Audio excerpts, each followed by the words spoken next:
this, wouldn't you rather go to the dance with a real singer? Not an auto-tuned pop music flash in the pan? You know who likes the kind of music you like? People who are dead.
Good day everyone! As you can see, our application form have 8 parts. The space where you put the job you are applying for and your SSS number, personal information, educational background, employment history, job type, additional information, acknowledgement and authorization, and lastly, signature of your printed name and the date.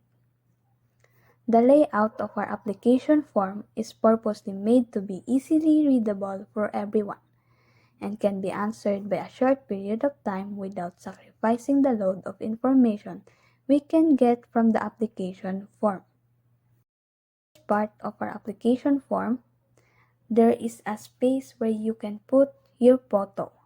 It's optional because the applicants can add their photos on their resume and it's really not that important part of application form.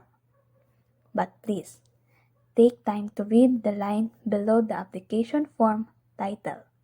We want the applicants to know that they should complete and correctly fill up the form or else it will be invalid. Next is a space where you write the job you are applying for and your SSS number. We ask the applicants to write their identity and work authorization before moving through the further hiring process. Next is the personal information section, which will be discussed by Mr. Jarkio. Personal information. We tend to collect this information first as it is the priority of collecting data on an employee. They need to put their full name, address, age, sex, then the email, mobile and telephone number, zip code, and the last is the civil status. Inside the civil status, you have choices of if you are single, married, divorced, or widowed. After that, the applicant must answer the question if he or she is under 18 and could provide a document proving that he or she can work at our company under the responsibility of his or her parents or guardian. We put this on our form to ensure that their chosen or given job is permissible with their age. All of this will serve as an agreement on working with our company and that they trust us that we will protect their information. The next is the educational background. This will tell if he or she is suitable for the job. position, and salary that he or she is applying for. Also, their past achievements could help to decide whether we need to change their upcoming job for an increase and decrease in position or salary. This could be their advantage in impressing us with their achievements that they are worthy of working at our company. Employment history. Employment history is one of the important elements of the hiring process that should not be ignored. The experience and qualifications of a potential hire may be evaluated using this information. In this part, applicants can put their 3 latest company only. Also, they need to put their previous company name, date, or year when they start and end at their previous job. Applicants must put their positions and provide their reasons for leaving and company contacts such as email address and contact number. In this way, we can use this information to contact past employers to verify a person's employment or conduct a background check. Job type section. Here the applicant may choose what their desired type of job is, whether it is full-time or part-time.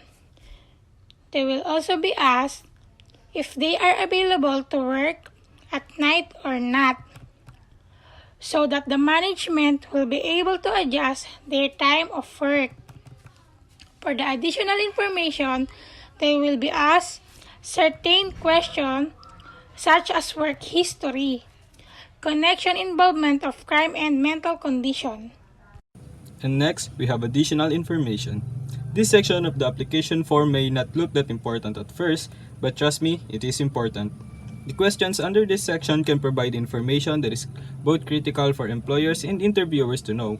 Those information could be a clincher or a deal breaker, so take your time answering these questions.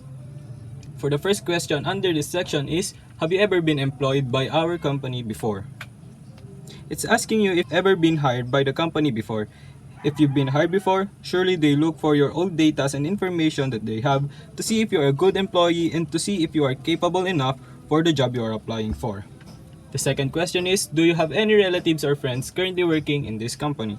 Second question is asking you if you know someone who's currently working for them. Like the first question, they will ask those who you know for information about you. Maybe those person can vouch for you, so you're not a total stranger for the company. For the third question, have you ever been involved in any crimes? Third question is obviously for legal purposes. Companies have to evaluate their applicants thoroughly to protect the image of the company and the other employees in the company. If someone is involved in a serious crime, there's a chance that their application will be ignored by the company.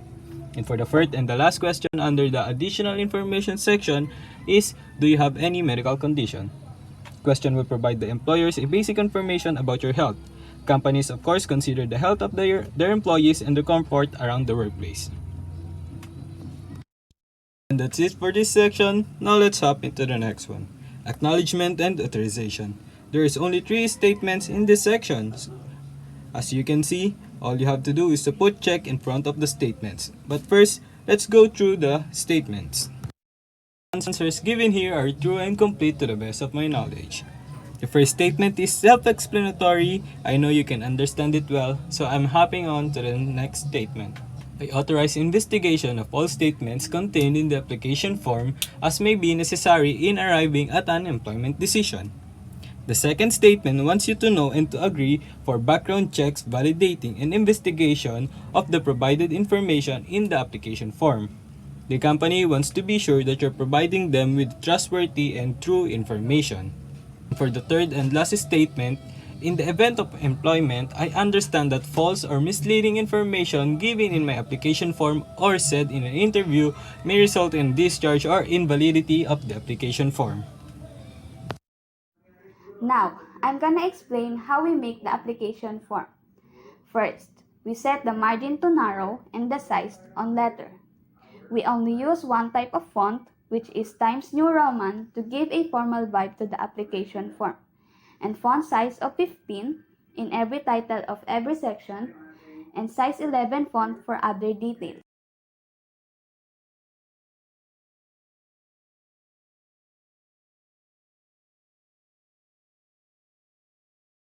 In creating the layout of the form, we decide to use tables.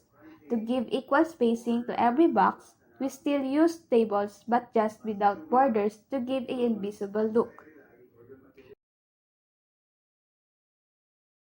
In the employment history part of the application form, we use the merge and split cells of table tool to accomplish the layout we want. In adding the logo, we just got a random photo from Pinterest and insert it to the file, then change its shape to circle and change its wrap setting so it can move freely and be placed properly. All in all, here is the format of our application form. Goodbye and thank you for watching.